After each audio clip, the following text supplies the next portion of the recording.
कहानियां बाइबिल की। नूह और जल प्रलय। ये नूह है जो बहुत ही अच्छा व्यक्ति था। सभी काम वो भली भांति करता। उठो, या यूं कहें उस समय यही एक व्यक्ति था जो खरा था।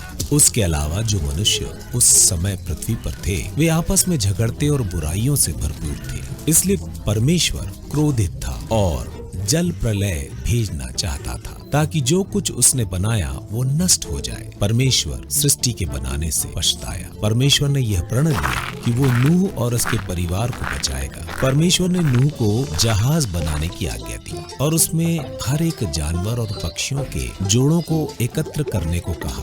कौआ ठीक है, चूहा ठीक है। नूह ने परमेश्वर की आज्ञा के अनुसार किया और अपने परिवार को लेकर जहाज में प्रवेश किया और जल प्रलय का इंतजार करने लगा। तब जल प्रलय 40 दिन और 40 रात तक होता रहा। जल ने सारी पृथ्वी ढक लिया और जहाज जल पर तैरने लगा। जल ने ऊंचे पहाड़ों को भी डुबो दिया, परंतु नूह और उसका परिवार सुरक्षित रहा। परमेश्वर ने नूह, उसके परिवार और जहाज में जो कोई भी था सबका ध्यान रखा। फिर परमेश्वर ने जोर से हवा बहाई जिससे पृथ्वी पर जल घटने लगा। 5 महीनों के बाद जहाज आकर अरारत पर्वत पर ठहर गया।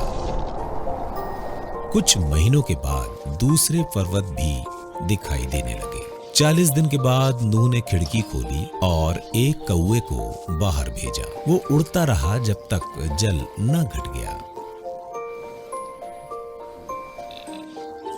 फिर उसने एक कबूतर को भेजा।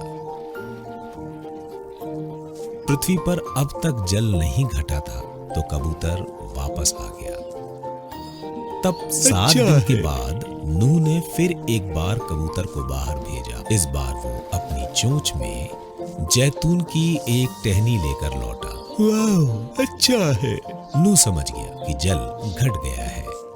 वह सप्ताह भर ठहर गया। फिर एक बार उसने एक कबूतर को भेजा। इस बार वो वापस नहीं लौटा। जल प्रलय के इतने महीनों के बाद नूह ने जहाज का द्वार खोला तो सूखी भूमि दिखाई दी। वह 2 महीने और रुक गया। तब तक भूमि पूरी तरह से सूख चुकी थी। तब परमेश्वर ने नूह से कहा, सब लोग जहाज के बाहर चले जाओ और जानवरों पक्षियों को जाने दो कि वो फलवंत हो और पृथ्वी पर भर जाए। ठीक है।